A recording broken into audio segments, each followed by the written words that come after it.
2 కోట్ల 4 కోట్ల 5 కోట్ల పెడితే గేట్ అయిపోయే పరిస్థితి ఉంది. కానీ నష్టం వేల కోట్లలోకి వెళ్ళిపోతా ఉంది.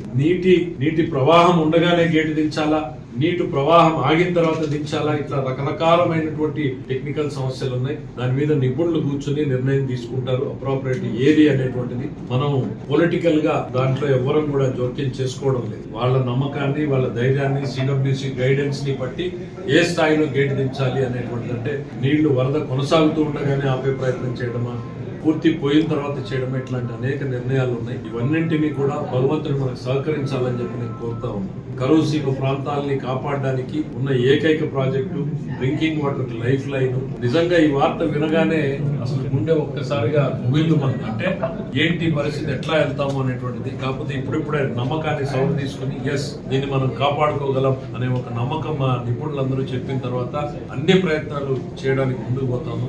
ఇవాళ తుంగభద్ర డ్యామ్ లో ఏం జరుగుతుంది అనేటువంటిది అనంతపురం, కర్నూలు, కర్ణాటకలు కాదు, దేశం మొత్తం కూడా ఇరిగేషన్ ఎక్స్పర్ట్లు అందరూ కూడా చూస్తున్నారు. ఇట్లాంటి పెక్యులర్ సిచ్యుయేషన్ ఇంతవరకు ఉత్పన్నం కాలేదు.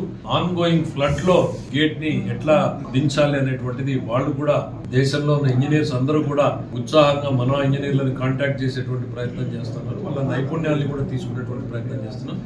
ఏది ఏమైనా కూడా ఇటు చంద్రబాబు నాయుడు గారి నేతృత్వంలో కానీ, కర్ణాటకలో ఉన్నటువంటి సిద్ధరామయ్య గారు కానీ ఇద్దరు కూడా కమిటెడ్ గా ఉన్నారు. ఈ నిపుణులు ఏం చెప్తే దానికి సహకరించడానికి రెండు ప్రభుత్వాలు కూడా సిద్ధంగా ఉన్నాయి. మేము హోప్ఫుల్ గా ఉన్నాం. సాధ్యమైనంత తొందరలోనే దీనికి నీటిని నిలపడానికి గేట్లని అమర్చగలమనేటువంటి నమ్మకం వాళ్ళతో కూర్చున్న తర్వాత, ఇవాళ ఒక గంట రివ్యూ చేసుకున్న తర్వాత కలిగింది. మనం అందరం కూడా ఒక హోప్ తోటి ముందుకు పోదాం. ఇవాళ రేపు మెటీరియల్ ఇవాళ నైట్ నుంచి రావడం ప్రారంభమైతే రేపు మార్నింగ్ కి most probably first material arrive అవుతుందని అనుకుంటున్నాం.